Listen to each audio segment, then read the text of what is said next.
Dalam lembaran sejarah Islam, ada satu sosok misterius yang namanya tertulis abadi di dalam Al-Quran. Raja agung yang bijaksana, penjelajah dunia, arsitek brilian, dan pahlawan yang mengurung monster penyebab kiamat besar di muka bumi. Beliau adalah Raja Zulkarnain. Banyak yang bertanya, siapakah beliau? Apakah seorang nabi? Menurut pendapat terkuat dari mayoritas ulama, termasuk sahabat Nabi Ali bin Abi Thalib, Zulkarnain bukanlah seorang nabi atau rasul. Beliau adalah seorang hamba yang soleh, wali Allah, dan raja yang sangat adil. Ali bin Abi Thalib berkata, dia bukanlah seorang nabi dan bukan pula malaikat, melainkan seorang hamba yang mencintai Allah, maka Allah pun mencintainya.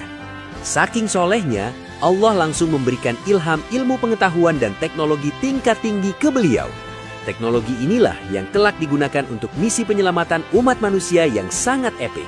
Suatu hari, Zulkarnain bertemu kaum yang ketakutan setengah mati. Mereka diancam monster Ya'juj dan Ma'juj, bangsa perusak bumi pembawa kiamat besar.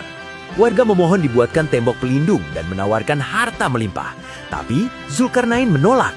Beliau berkata, "Kekuasaan yang Allah berikan padaku lebih baik.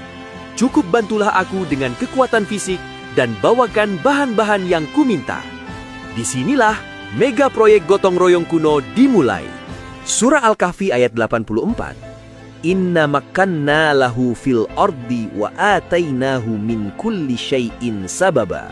Sesungguhnya kami telah memberi kedudukan kepadanya di bumi, dan kami telah memberikan jalan kepadanya untuk mencapai segala sesuatu.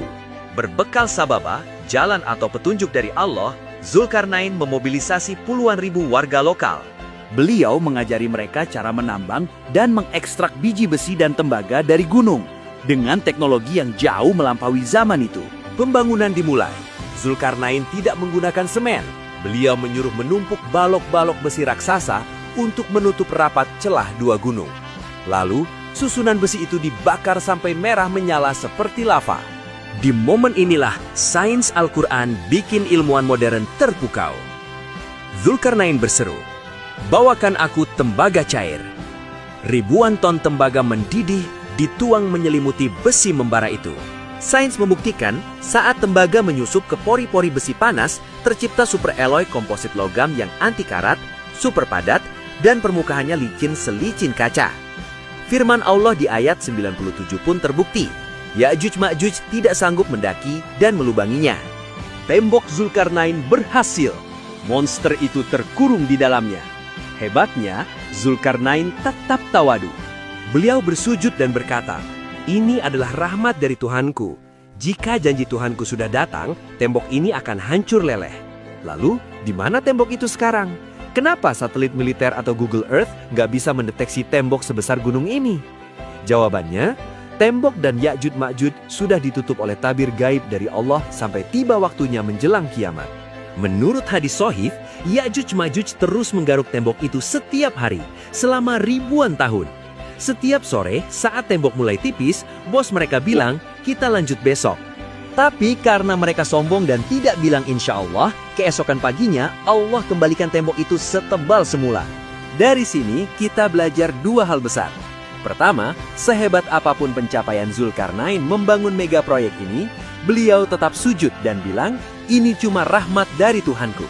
Nggak ada kesombongan setitik pun. Kedua, lihat nasib Ya'juj Ma'juj. Ribuan tahun mereka kerja keras menggali tembok tiap hari, tapi selalu gagal total cuma karena satu hal sepele. Mereka sombong dan enggan ngucap insya Allah. Pelajarannya, sehebat apapun rencanamu hari ini, sekeras apapun kerja kerasmu, kalau hati luput dari mengingat Allah, semuanya bakal sia-sia.